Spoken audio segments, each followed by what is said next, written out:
For the last 11 weeks, you guys have been watching my point of view videos, but what you see here isn't actually how it starts out. So in this video, I'm going to show you how we get from this to this.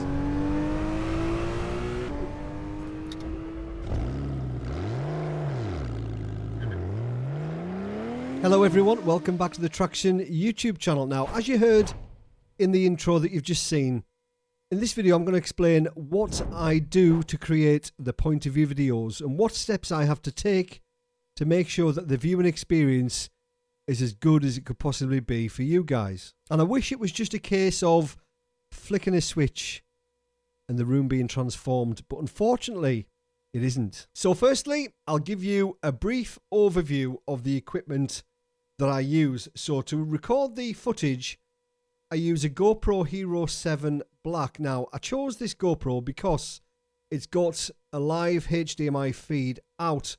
So if I wanted to use this for streaming, I could, but I don't use the HDMI to record because you can only record at 1080p. And obviously, I want 4K. And this is mounted just to a regular head strap. Now, I'll put this on now so you can see where it sits.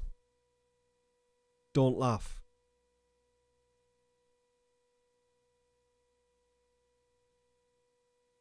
So as you can see, it sits right on my forehead. Now, this is why I don't have a webcam when I'm using a GoPro, because I look like an idiot. But the things I do to give you guys the best experience, and you've obviously got to adjust this where you need it to be. Now, to adjust it, I use my phone. I've got the GoPro app on my phone, and you can see by the image, I actually hold that on top of the steering wheel just to align it. Then I can make some minor adjustments so I know it's in the right place before I click record. Now, let's take this off. For audio, when I do my normal races, I use this microphone. This is the Shure SM7B, but when I do my point of view videos, I use these. These are the Audio Technica BPH S1. They've got a really good microphone, good quality microphone, and the actual headphones are really good as well. So this is what I use, just so this isn't getting in the way and maybe getting caught on the camera. So that's the equipment. Now we'll move on to the steps I have to take. So you can see in this room, I've got some nice lighting in the background. I've got two lights either side there to illuminate me. It's a bright room, and obviously when you're recording with the GoPro, I only want to record the screens. I don't want anything else to be recorded. Now, if you look at the footage without any modifications to the room, you can see behind the rig, you can see the wall. You might be able to see the computers off to the right-hand side, some shelving on the left. It doesn't look very good, and there's lots of things distracting you from the actual thing that you want to see, which is the screens, which is the triple screens and my point of view with my steering wheel.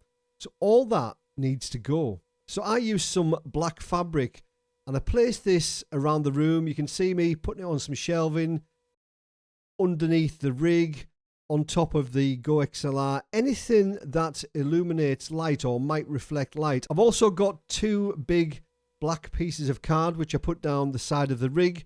That's just in case there's any light reflects from the computers or anything else. That just makes sure that the footwell area is nice and dark. And then obviously the blinds are closed, the curtains are drawn. So this room is as dark as I can possibly get it. And I use a really low ISO on the GoPro. I think the maximum ISO I have it set to is 200. So it's really, really low. And that stops any noise on the image. So the screen's crystal clear. But everything's dark. But I want you to see my hands on the steering wheel.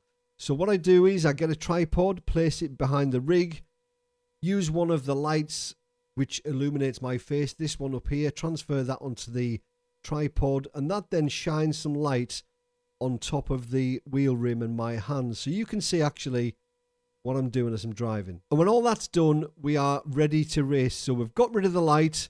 We've placed some black fabric everywhere so you can't see things in the background. We've got the lighting set up over our heads so you can see the steering wheel.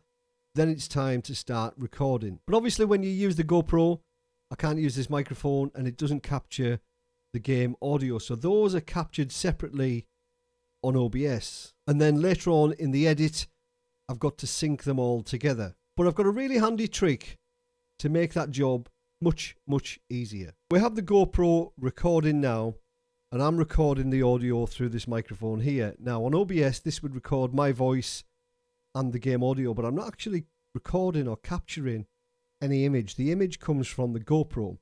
Now to sync this up correctly, there's got to be a point in the audio that you can look at in the edit which spikes, which you can line up from this audio in the GoPro to the audio on the microphone. And it's really simple. All you need to do is, well, this is what I do. I count to 3 and then clap. So go 1, 2, 3. That would be the clap.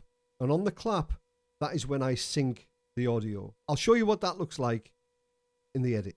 So here we are then in Adobe Premiere Pro. This is the software that I use. So if you look down on the left hand side there, you can see I've dragged in 2 video files. The first one, Traxion intro audio. Now this was recorded on my computer. So that's got the microphone audio, which I'm speaking through now, and the game audio. The second file is just the GoPro footage. However, that has the video and the audio from the GoPro. But we don't want the audio from the GoPro, we just want the video. And for this file, we don't want the video, we just want the audio. It will all become clear. And then it's just a case of syncing them together. So we'll drag in the GoPro footage first of all. And you can see here on the timeline, there's 2 bars. The top one is the video, the second one is the audio. And wherever there are peaks, that is when I'm speaking. And the same, we'll drag the other one in now. And the same with this one. But slightly different. The top line here is the video. And then we've got 2 audio tracks at the bottom for the audio that are recorded on the computer. We've got the top one, which is the microphone, and the bottom one, which is the game audio. I always record with dual channels. Then I can adjust the volume of these and add effects in post. It just makes my life a little bit easier. So it's a case of going to the beginning where we did the 1, 2, 3 clap, and you can see those quite distinctively on the timeline there. 1, 2, 3, and then there's a clap. 1, 2, 3, and then there's a clap. For whatever reason, I did 3, but there's 3 down here as well at the beginning. Then there's a second one, and then there's a third one. So we just need to line those up. So I'll just drag this one across there. So you can see they're not a million miles away, but if we play that now, they'll be out of sync. 1, 2, 3. There we go, out of sync. So we just need to line those up. So I'll just drag that one across.